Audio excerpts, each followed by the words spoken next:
저는 요즘 책을 볼 때 인터넷 인터넷 플랫폼 도서를 많이 이용해서 책을 봅니다. 인터넷 도서 플랫폼을 이용을 하면요, 아무래도 예전처럼 종이를 산 책을 집에 쌓아놓지도 않게 되고 많은 정보를 쉽게 얻을 수 있기 때문에 저는 검색을 하면서 요즘 신학책이 아닌 다른 책의 정보를 얻을 때 사용하곤 하는데요. 최근에 과연 어떤 주제의 책들이 많이 나왔을까 검색을 한번 해보았습니다.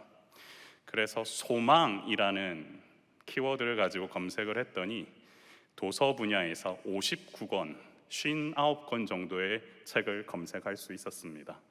그런데 내용을 이렇게 살펴보니까 대부분은 다 기독교 책이더라고요.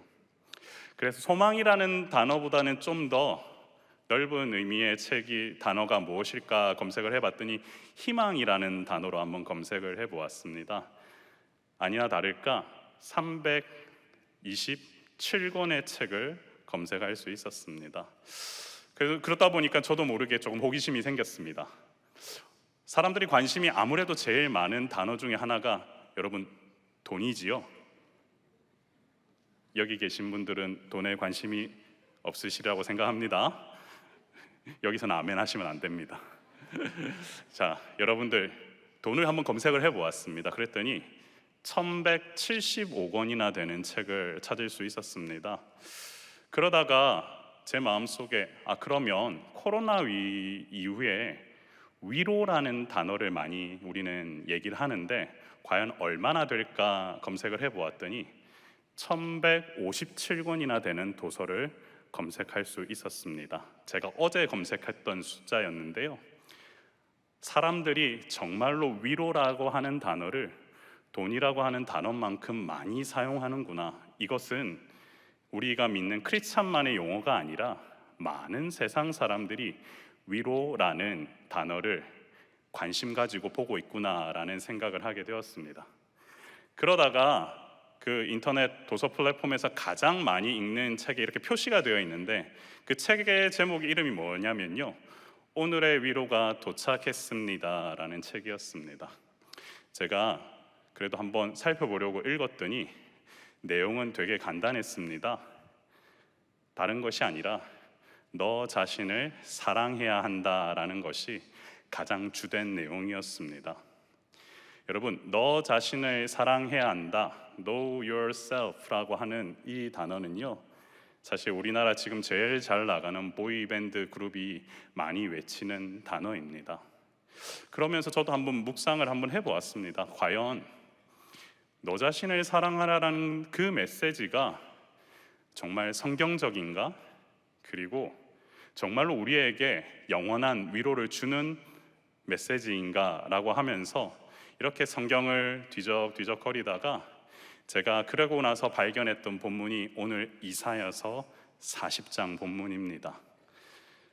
여러분, 이사야는요, 기원전 우리가 대충 알고 있기로도 여러분들 지금으로부터 8세기, 그러니까 2500에서 2800년 전의 사람인데, 여러분 이사야서의 뜻은 여호와께서 구원하신다라 이런 말이 있잖아요. 근데 1장부터 39장까지는 주된 내용이 뭐냐면 심판에 관한 메시지입니다. 그리고 오늘 우리가 읽은 이 40장부터 66장까지가 구원과 위로에 관한 메시지입니다. 그러면 이사야 40장을 한번 읽으면서 정말로 하나님께서 우리에게 주시는 참 위로에 대해서 성경은 무엇이라 말하고 있는가? 과거 그 시대에 얘기했던 내용이 오늘날에도 분명 하나님의 말씀은 변치 않으니까 한번 찾아보자 라고 하면서 제가 이 성경을 읽기 시작했습니다. 그리고 그 내용들에 대해서 오늘 저는 여러분들에게 나누려고 하는데요, 먼저 처음 본문 1절과 2절에서 가장 중요한 단어는 너희는 위로하라, 내 백성을 위로하라 라는 말입니다. 너희는 누구를 위로하라고요? 내 백성을 위로하라고 합니다. 그리고 그 내 백성을 위로하라라는 메시지 뒤에 따라오는 얘기가 뭐였냐면 노역의 때가 끝났다. 그리고 죄악이 사함을 받았다라는 것이 위로의 내용입니다. 노역의 때가 끝났다라는 것은 이제 더 이상 종으로 살지 않아도 된다. 죄악이 사함받았다라는 것은 너희가 과거 포로로 끌려가서 죄값을 이젠 다 치렀기 때문에 이젠 더 이상 종으로 살지 않아도 되고 어떻게 살아야 된다? 자유인으로 살 수 있다라는 것이 이 시대를 향한 하나님께서 이사야에게 주셨던 메시지였습니다. 그리고 나서 위로의 메시지 이후에 하나님께서 주신 말씀이 무엇이냐면 3절부터 5절까지 나와 있는데요. 그 첫 번째가 뭐냐면 너희는 광야에서 여호와의 길을 예비하라. 그리고요, 사막에서 우리 하나님의 대로를 평탄케 하라는 것이 우리 주님께서 우리에게 주신 말씀이었습니다. 여러분, 너희는 뭐라고요? 광야에서 여호와의 길을 예비하라라고 되어 있잖아요. 종의 신분에서 벗어났으니 이제 사실은 좀 쉬어도 될 것 같은데 너희가 해야 할 일에 대해서 어떻게 얘기하냐면 여호와의 길을 예비하라고 하십니다. 그래서 제가 예비하라고 하는 단어를 좀 찾아봤더니 원어에서는 clear라고 하는 그런 의미가 또한 있더라고요. 무슨 말입니까? 너희는 여호와의 길을 깨끗하게 해라, 정화시켜라, 그가 오실 길을 좀 치워라. 그리고 그걸 통하여서 그러면은 우리 스스로가 그러면 깨끗하게 해야 되니까 어떻게 다시 노역이 시작된 겁니까? 라고 질문할 수 있지만 그렇지 않은 게 하나님께서 말씀하시고자 하는 것은 내가 올 길에 대해서 너희가 조금 정리를 해야 된다. 이것이 종으로서 삶을 정리하고 자유인으로서 살아야 될 이스라엘 백성을 향한 하나님의 메시지였습니다. 그런데 하나님께서는 이 말씀을 이사야에게 주시면서 광야에서 너희 하나님이 길을 예비하라고 하셨잖아요. 여러분, 광야라고 하는 단어는 미드바르라고 합니다. 맴, 다바르라고 구성이 되어 있는데요. 무슨 얘기냐면요, 뭐뭐로부터라고 하는 맴이라고 하는 접두사와 다바르라고 하는 말씀이라고 하는 우리 명사가 합쳐져 있는 겁니다. 그럼 무슨 얘기입니까? 하나님의 말씀으로부터라는 곳이 광야입니다. 그러면 광야에서 이 하나님의 말씀으로부터 시작되는 곳이 광야라는 사실, 그 얘기는 광야에 아무것도 없는 것처럼 보이지만 그렇지 않습니다. 무엇이 있다라는 겁니까? 하나님의 말씀이 그곳 가운데 있다라는 겁니다. 그리고 하나님께서는 그곳에 여호와의 길을 예비하라고 하시면서 좀 정리하라는 얘기를 이 백성에게 주시는 거죠. 그리고 나서 사막에는 우리 하나님의 대로를 평탄케 하라고 하시면서 그러면 정리하고 그 골짜기를 메우고 평탄케 하면서 무엇을 보여주신다라고 하냐면 여호와의 영광을 보여주겠다라고 말씀을 하십니다. 사랑하는 성도 여러분, 좀 정리를 해볼까요? 너희는 내 백성을 위로하라. 어떻게? 노역의 때가 끝났고 그리고 죄악은 사해졌다. 너희는 광야에서 여호와의 길을 좀 정리해라. 이 광야는 하나님의 말씀으로부터 하나님의 말씀만을 기준 삼는 곳이다. 그곳에서 그와 같이 정리하고 평탄케 하는 작업을 하면, 사막에 우리 하나님의 대로를 준비하기만 하면 어떻게 된다? 바로 이곳에 하나님께서 우리 여호와의 영광을 볼 수 있도록 하시겠다라는 말씀을 주신 겁니다. 그러면 진정한 위로가 무엇입니까? 우리 모든 이 백성이 여호와의 영광을 볼 수 있는 것이 여러분 진정한 위로입니다. 왜 그렇습니까? 죄악이 사해지지 않으면 하나님의 백성은 결코 여호와의 영광을 볼 수 있습니까? 없습니까? 없습니다. 그런데 하나님께서 이 모든 것을 정리하시고 그 영광을 보이겠다라고 하신 겁니다. 저는 이 말씀을 보면서 제 가슴 속에서 약간 뜨거운 감정이 올라왔습니다. 심장이 뛰었습니다.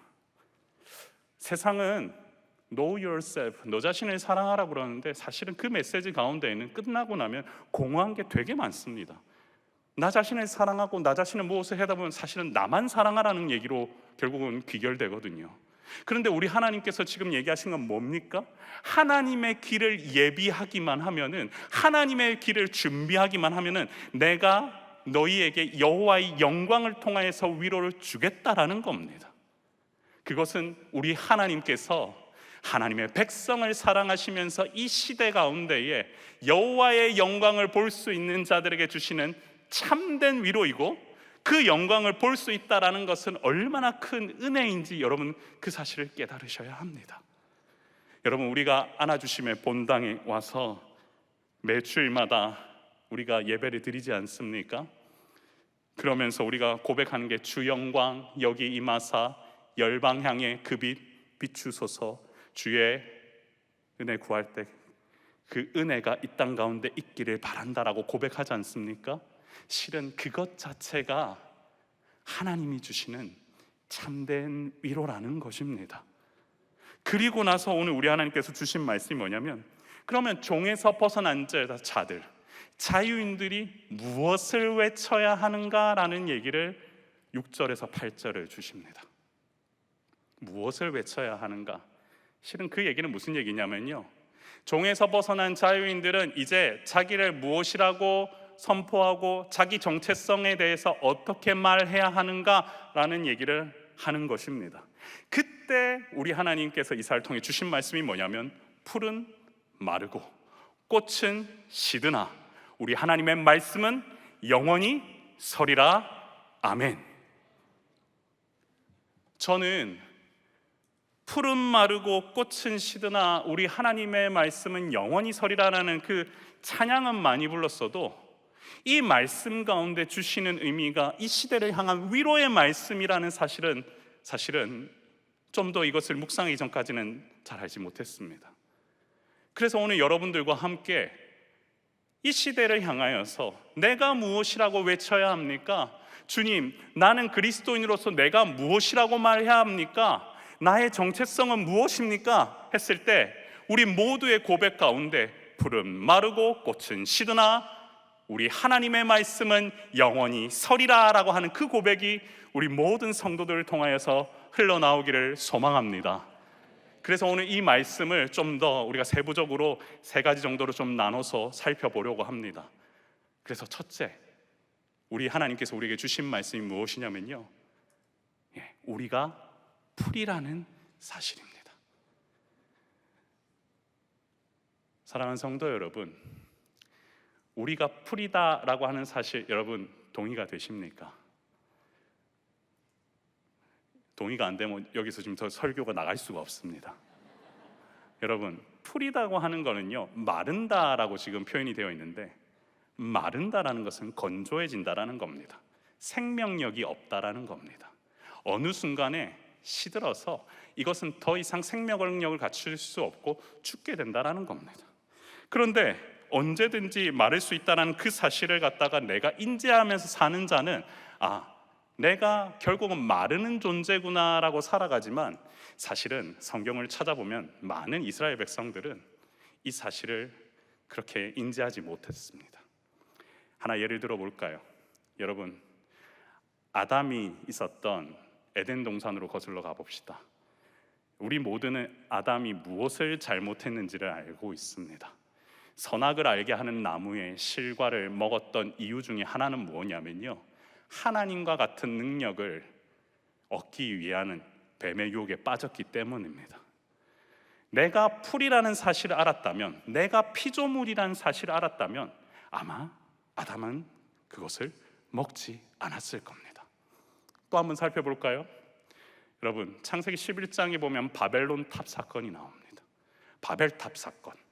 바벨탑 사건은 왜 일어났습니까? 인간이 모두가 다 높아지고 싶어하는 그 욕심으로부터 나온 겁니다.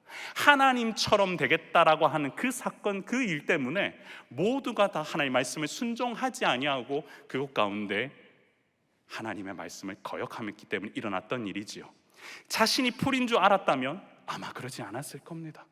그 외에도 수많은 장면에서 풀이라는 것을 알았다면, 풀이 마른다라는 사실을 알았다면 아마 이스라엘 백성은 하나님의 말씀을 더 이상 거역하지 않았을 겁니다.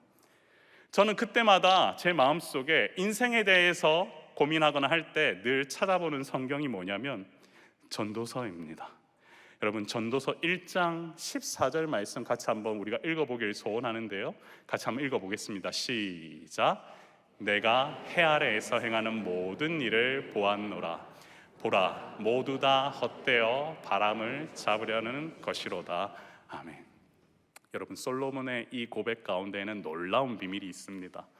내가 이 땅 해 아래에서 살아가는 동안 모든 일을 보았는데 모두 다 헛되다라고 하는 저 헛됨, 저기 헤벨이라고 하는데 저게 원어로 무슨냐면 숨결이라는 뜻을 가집니다. 숨결, 숨 한 번 쉬는 것과 같다라는 겁니다. 그럼 어떻게 됩니까? 그만큼 인생이 뭐하다는 거죠? 짧다라는 겁니다. 근데 그 짧은 인생 동안 우리는 뭐 한다는 겁니까? 바람, 루아흐를 잡는다는 겁니다. 바람을 아무리 잡으려고 해보십시오. 잡힙니까? 우리 인생이 그만큼 짧고 우리 인생은 무엇을 하려고 잡을 수가 없는 게 우리 인생입니다. 그런데 수많은 사람들이 어떻게 살아갑니까? 이 인생 가운데서 무엇을 잡으려고 살아갑니다. 그것은 자신이 풀이라는 사실, 연약한 존재라는 사실을 인지하지 못하기 때문에 일어나는 겁니다. 여러분, 우리가 풀이다, 언제든지 마른다라는 사실을 아는 사람이라면 분명히 누구를 인지하냐면요, 절대자이신 창조주이신 여호와 하나님을 인지할 수밖에 없습니다. 우리는 풀이라는 사실을 내가 늘 인지해야만 언제든지 마르는 존재다, 그리고 언제든지 나는 이와 같이 건조해질 수밖에 없고 내 생명에 한계가 있다라는 것을 늘 생각하면서 여호와 하나님을 생각하게 되거든요. 저는 이 풀이다라고 하는 것을 묵상하면서 제일 먼저 떠올랐던 게 우리 성도들과 함께 약할 때 강함 주시네라는 찬양을 우리 담임 목사님과 우리 성도님들 부를 때의 모습이 참 많이 기억이 났습니다. 약할 때 강함 주시네, 나의 보배가 되신 주, 주 나의 모든 것, 주 안에 있는 보물을 나는 포기할 수 없네, 주 나의 모든 것. 예수 어린 양 존귀한 이름, 예수 어린 양 존귀한 이름. 그 고백을 할 수 있는 이유가 무엇입니까? 내가 약하다는 걸 알기 때문에 그 고백을 할 수 있는 겁니다. 성도 여러분, 내가 풀이라는 걸 인정하지 않으면요, 그런 찬양을 부를 수가 없습니다.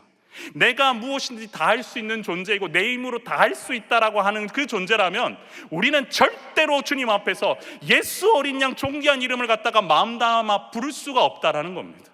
그런데 내가 진심과 전심으로 하나님 앞에 이 고백을 올려드릴 수 있는 유일한 이유가 무엇이냐? 내가 언젠가는 죽게 되고 이 땅 가운데 더 이상 소망이 없고 한계가 있다라고 내가 풀이다라는 사실을 알기 때문에 우리는 이 사실을 고백할 수 있는 겁니다. 여러분, 그 찬양이 여러분의 은혜가 되시는 이유가 무엇인 줄 아십니까? 내가 연약하다라는 사실을 아는 분에게는 이 찬양이 여러분의 가슴을 때릴 겁니다. 저는 훈련하면서 성도들에게 이 얘기를 합니다. 여러분, 이 찬양 부르실 때만큼은 우리 교회 성도들 아마 가사 다 모르시는 분은 없을 텐데 아마 부르다 보면 자기도 모르게 눈물이 흘러내리는 경우들을 많이 보셨을 겁니다. 요즘 제 주변에 얼마나 연약한 분들이 많은지 모릅니다. 저도 연약한데 너무나 몸이 안 좋고 어렵고 그리고 금방 쓰러질 수밖에 없는 많은 분들이 있습니다. 여러분, 그때 우리는 누구를 찾아야 합니까? 내가 풀이라는 사실을 알면은 우리는 예수 그리스도, 그분을 통한 참된 위로를 받으시길 소원합니다.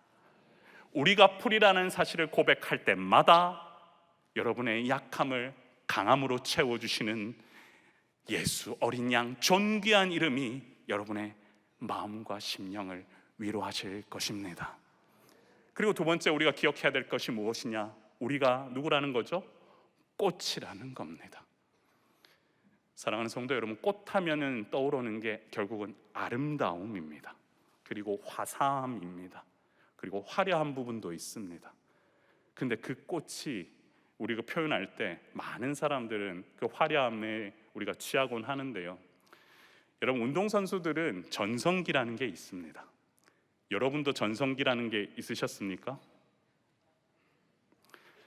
괜히 옆에 있는 분 쳐다보지 마시고 자기만 놓고 보십시오. 여러분에게도 전성기가 있으셨습니까?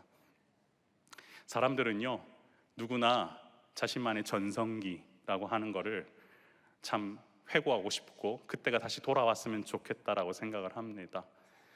그리고 그러면서 그 시절이 너무 금방 지나갔구나라는 생각을 하실 겁니다. 맞습니까?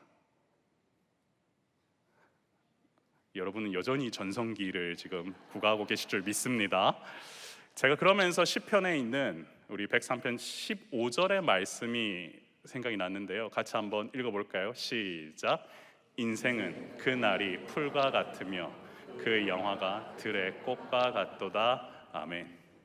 여러분, 인생은 그 날이 풀과 같고, 앞서 풀에 대해서 얘기했잖아요. 풀은 마른다. 그런데 그 영화가 들의 꽃과 같이 결국에는 시들 수밖에 없다라는 겁니다. 여러분들도 예전에 왕년에는 참 저 잘 나가고 아름다웠습니다 라고 하는 얘기 많이 하셨을 겁니다. 맞죠? 지금도 옆에 있는 분 괜히 쳐다보실 필요 없습니다. 분명히 그럴 겁니다. 여기 계신 분들 다 아름다우시고 여전히 하나님께서 너무나 아끼시는 귀한 보배와 같은 것이 우리 성도님들이십니다. 그런데요, 그 꽃으로 지낼 수 있는 이 땅 가운데의 시기가 금방입니다. 꽃은 화려하긴 하지만 시들 수밖에 없다라는 사실입니다. 영원히 시들지 않고 화려하게 피었으면 좋겠습니다. 그런데 안타깝게도 이 땅을 사는 동안 꽃은 잠깐의 화려함과 아름다움을 보이긴 하지만 시들 수밖에 없는 존재입니다. 그것은 풀과 마찬가지로 꽃도 동일하죠. 풀이든 꽃이든 우리가 여기서 알 수 있는 바가 무엇이냐면 우리 인간은 한계가 있다라는 겁니다. 연약하다라는 거죠. 잠깐 뭔가 대단해 보이는 것 같아 보이고 이 땅을 살아가면서 권력을 영원히 누릴 것 같아 보이고 그리고 저 아름다움을 영원히 구가할 것 같아 보이지만 꽃은 반드시 시든다라는 것이 이 땅을 살아가는 섭리입니다. 그렇다면 우리가 기억해야 될 것은 무엇일까요? 맨날 우리는 이 땅 가운데에서 다른 사람의 화려함과 아름다움을 바라보면서 살아가고 우리는 왠지 저 아름다움은 계속될 것 같아 보이는 착각 속에서 살아가지만 그것이 예수 믿는 자라면 하나님의 백성이라면 그러면 우리는 무엇에 관심을 가져야 할까요? 그것이 중요한 부분. 세 번째, 진짜 위로가 되는 것이 무엇이냐면 바로 하나님의 말씀은 어떠하다는 겁니까? 영원하다라는 겁니다. 아멘이십니까? 여러분, 하나님의 말씀은 영원하답니다. 그 사실을 믿으시길 바랍니다. 여러분, 인생 가운데요, 풀은 마르고 꽃은 시듭니다만 하나님의 말씀은 결코 마르지 않고 시들지 않습니다. 그런데 안타깝게도 이스라엘 백성 가운데 왜 하나님께서 이스라엘을 통해 이 말씀을 주셨을까요? 여러분, 잘 살펴보시면요, 출애굽부터 한번 살펴볼까요? 이스라엘 백성이 종에서 자유함을 얻어서 가나안 땅으로 들어갈 때 하나님께서는 시내산에서 시내산 언약도 주시면서 그들에게 율법과 성막을 선물로 주셨습니다. 그러면 그 정도 했으면 하나님의 말씀을 청종하고 순종해야 하는 것이 그들의 모습이어야 됐을 겁니다. 그런데 그들은 하나님의 말씀을 순종하지 않았습니다. 그래서 가나안 땅에 출애굽 1세대들은 어느 누구도 단 한 명도 들어가지 못했습니다. 여러분, 출애굽 2세대의 삶을 한번 살펴볼까요? 가나안 땅에서 그들은 아말렉 족속과 통혼하지 말라는 하나님의 명령을 무시했습니다. 결국 그들은 구별되라고 하는 하나님의 말씀을 또한 듣지 않았습니다. 여러분들이 잘 아시는 사사시대 한번 거슬러 가볼까요?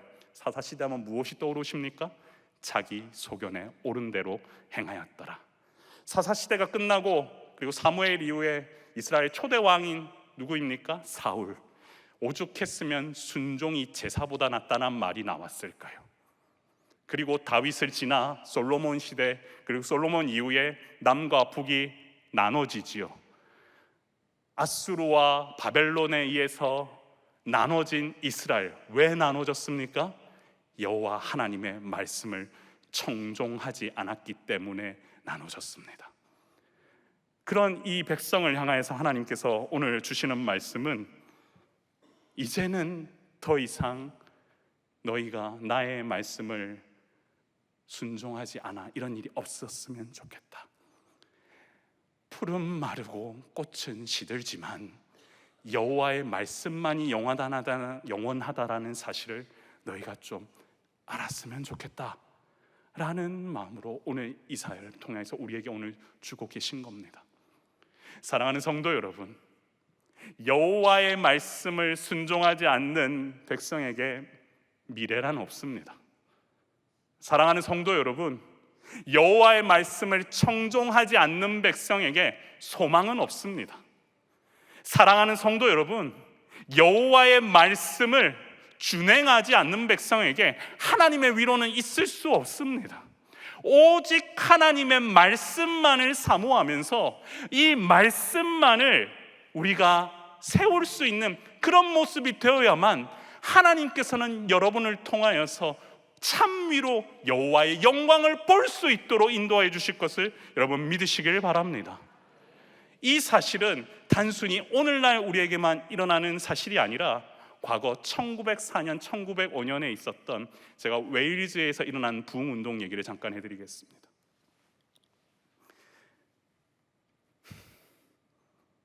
(1904년 10월 31일) 이반 로버츠라고 하는 사람에 의해서 모리아라고 하는 교회에 성도들이 모였습니다. 그리고 그곳에서 기도회가 일어났습니다. 간증이 일어나고 고백이 나왔습니다. 같이 말씀을 나누면서 뜨겁게 기도하는 일이 벌어졌습니다. 그리고 11월 4일 금요일 밤에 그곳에서 요한계시록 6장 2절과 4절의 말씀인 여호와의 인을 떼자 흰말, 붉은 말, 결국 그 탄 자들이 어떤 일을 벌일 것인가에 대한 이 땅의 종말에 대한 메시지가 선포됩니다.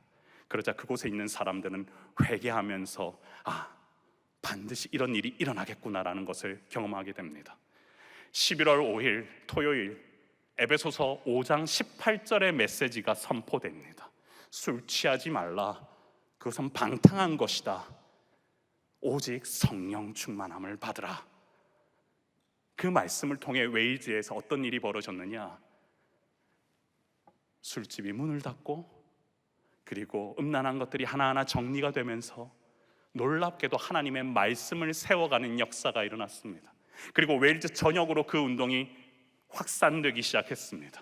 그리고 그 확산된 운동은 유럽과 미국과 아프리카와 아시아를 거쳐서 그리고 우리나라에까지 미치게 되었는데요. 하워드 존스톤이라는 사람이 1906년 9월에 우리나라에 들어옵니다. 여러분, 우리나라는 1904년에 이미 원산에서 하디에서 어떤 일이 벌어졌냐면요, 부흥운동이 먼저 일어났습니다.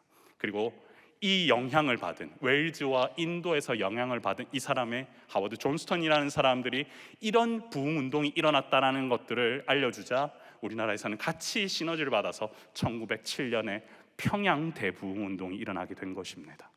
그런데 이 부흥운동 가운데 가장 우리가 주목해서 봐야 볼 것은 무엇이냐면 우리나라 부흥운동에 있어서 가장 특징은 무엇이냐? 사경회가 일어나게 되었다는 겁니다. 여러분, 사경회가 무엇입니까? 말씀을 가르치고 말씀을 듣고 말씀을 통해서 변화와 회개의 자리가 일어나는 것이 사경회입니다. 여러분, 우리 민족은요, 선조 때부터 이 하나님의 말씀을 누구보다도 사랑하는 민족이라는 사실을 믿으시길 바랍니다. 그리고 그 역사는 우리를 통하여서도 지금도 계속되고 있습니다. 그리고 그 말씀의 역사는 지금 이 순간에도 계속되어지고 있습니다. 저는 이 말씀을 들을 때마다 우리 마음속에서 우리 민족이 이 성경 말씀을 사모하고 이 성경의 말씀을 같이 읽어가면서 문명이 대치되고 하나님의 말씀을 사모했다는 그 사실에서 우리 민족은 이 말씀을 통하여서 예수 그리스도를 마음속으로 품고 나아가는데 앞장섰던 민족이구나라는 사실을 알게 되었습니다. 그리고 나서 요한복음 1장 1절, 여러분 잘 아시는 말씀을 함께 제가 좀 나눠드리고자 하는데요, 그 말씀 무엇입니까? 태초에 말씀이 계시니라. 이 말씀이 하나님과 함께 계셨으니 이 말씀은 곧 하나님이시니라. 1장 14절, 말씀이 육신이 되어 우리 가운데 거하시매 우리가 그의 영광을 보니 아버지의 독생자의 영광이요 은혜와 진리가 충만하더라. 말씀이신 분이 누구십니까? 그리스도. 그 그리스도로 하여금 그분이 이 땅 가운데 육신의 몸을 입고 와 우리들을 통하여서 무엇을 하길 원하냐면 진리와 은혜가 충만하기 위하여 이 땅 가운데 몸소 오셨다라는 겁니다. 그리고 여러분들이 너무나 잘 아시는 로마서 8장 1절, 그러므로 이제 그리스도 예수 안에 있는 자에게는 결코 정죄함이 없나니 이는 그리스도 예수 안에 있는 생명의 성령의 법이 죄와 사망의 법에서 너를 해방하였습니다. 아멘. 여러분, 그리스도 안에 있는 자에게 말씀이 육신이 되어 이 땅 가운데 오신 그리스도 안에는 무엇이 없다고요? 정죄함이 없다. 이 민족에게는 그런 하나님의 놀라우신 말씀을 통한 역사가 일어났다는 겁니다. 예수 그리스도 그분만을 묵상함으로 그분만의 안에 있으면 정죄함이 없고 그분 안에 있는 것이 가장 큰 위로라는 사실을 우리가 깨달았을 때 이보다 더 큰 위로가 있겠습니까? 저는 그러면서 광야에서 외쳤던 주의 길을 준비했던 세례 요한이 생각이 났습니다. 마태복음 3장 3절 말씀 같이 한번 우리 읽었으면 좋겠는데요. 같이 한번 읽어볼까요? 시작. 그는 선지자 이사야를 통하여 말씀하신 자라. 일러스되 광야에 외치는 자의 소리가 있어 이르되 너희는 주의 길을 준비하라. 그가 오실 길을 곧게 하라 하였느니라. 아멘. 사랑하는 성도 여러분, 세례 요한은요 약대 털옷 입고 석청 먹으면서 광야에서 무엇을 했냐면 주님 오실 길을 준비했습니다. 그리고 저 말씀대로 이사야를 통해 하신 말씀을, 그리고 세례 요한은 말씀의 성취를 하기 위해서 그것에 쓰임 받았습니다. 그리고 그 말씀의 성취는 그 시절로 끝난 것이 아니라 지금 우리 모두 사랑의 교회 여기 계신 모든 성도들에게도 동일하게 이어지고 계심을 믿으시길 바랍니다. 지난 주말에 저도 우리 사역반 집사님들과 함께 아울리치를 다녀왔습니다. 제 마음속에 들었던 딱 하나의 생각은 뭐냐면요, 여러분, 하나님의 말씀이 영원하다는 사실을 준비하면서 어떤 곳을 가서 사역을 준비할 때 분명한 사실은 그것을 가장 싫어하는 게 누구겠습니까? 사탄입니다. 사탄은 우리로 하여금 너 풀 아니야, 너 꽃 아니야, 네 힘으로 다 할 수 있어라고 얘기합니다. 그러다 보면 어떤 일이 벌어집니까? 준비하다 보면서 내 힘을 과시하기도 하고 내가 풀이 아닌데 어떻게 나의 이런 부분들을 건드릴 수가 있어. 근데 여러분 기억하십시오. 우리는 무엇 하는 자입니까? 주님께서 오실 길을 깨끗하게 하는 자일 뿐입니다. 곧게 하는 자일 뿐입니다. 내가 무엇이라고 외쳐야 되냐면 딱 하나입니다. 나 풀입니다. 주님, 당신 필요합니다. 나 꽃입니다. 내 인생 언젠가 시듭니다. 여호와 하나님, 나에게 힘을 주시옵소서. 주님, 나는 이 땅 가운데 살아서 말씀이신 그리스도만을 세워가는데 내 모든 정성과 진심을 다하겠습니다. 주님, 내 인생은 바로 오직 여호와의 말씀이신, 그리고 그 말씀이신 그리스도, 이것을 세우기 위해 준비된 주님의 제자입니다. 이 고백을 할 때 제일 싫어하는 건 사탄이요, 제일 기뻐하시는 것은 여호와 하나님이신 줄 여러분 믿으시길 바랍니다. 우리의 삶 가운데 수많은 역경들이 있습니다. 그리고 수많은 어려움들이 있습니다. 여러분 좌절하지 마십시오. 우리가 가야 될 길은 정해져 있습니다. 이 시대에 우리는 주님 오실 길을 예비하는 자이고, 광야에 우리는 그 길을 준비하는 자이며, 사막에서 하나님의 대로를 우리는 평탄케 하는 자라는 그 사실을 기억하신다면요, 내가 지금 풀이라서 연약한 게 부끄러움이 아닙니다. 내가 꽃이라서 연약해서 힘이 없는 게 부끄러움이 아닙니다. 진짜 부끄러운 게 무엇인 줄 아십니까? 여호와의 말씀을 못 세우는 것이 부끄러웠다는 그 사실을 여러분 기억하셔야 됩니다. 우리 주님께서 이 땅 가운데 오시면서 우리에게 주신 하나의 말씀, 이제는 너희가 가서 내 증인이 되라고 했던 그 말씀 기억하신다면 우리의 모든 여러분의 삶 가운데 오직 우리 주님의 말씀, 그 말씀만을 세우는 역사가 여러분 삶의 중심 가운데 온전히 일어나기를 소망합니다. 무엇을 외쳐야 할까요? 무엇으로 위로받아야 될까요? 저는 여러분들에게 얘기합니다. 영원하신 말씀만, 그리고 그 말씀을 세우는 일에 우리 모두가 전력 투구하는 우리 모든 성도님들 되시기를 주님의 이름으로 축복합니다. 같이 기도하겠습니다. 존귀하신 하나님 아버지, 주님께서는 오늘도 푸른 마르고 꽃은 시들지만 영원하신 하나님의 말씀은 결코 없어지지 않고 영원하다라는 사실을 우리에게 알려주셨습니다. 이 사실을 모르고 지내오진 않았지만 주님, 오늘 다시금 깨닫기를 소망하오니 말씀이신 그리스도만을 세우며 나아가는 남은 인생 되게 하시고 다시 오실 주님을 예비하는 우리의 인생이 되게 하시며 주님 오실 길을 곧게 아는 데 쓰임받는 우리 모든 성도들 될 수 있도록 인도하여 주옵소서.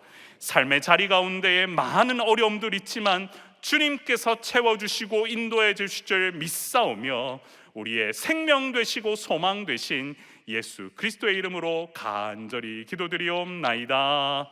아멘.